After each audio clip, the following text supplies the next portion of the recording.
జెకర్యా 8వ అధ్యాయము 17వ వచనము.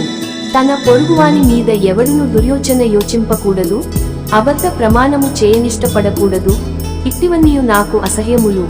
ఇదే యెహోవా వాక్కు. Zechariah chapter 8 verse 17.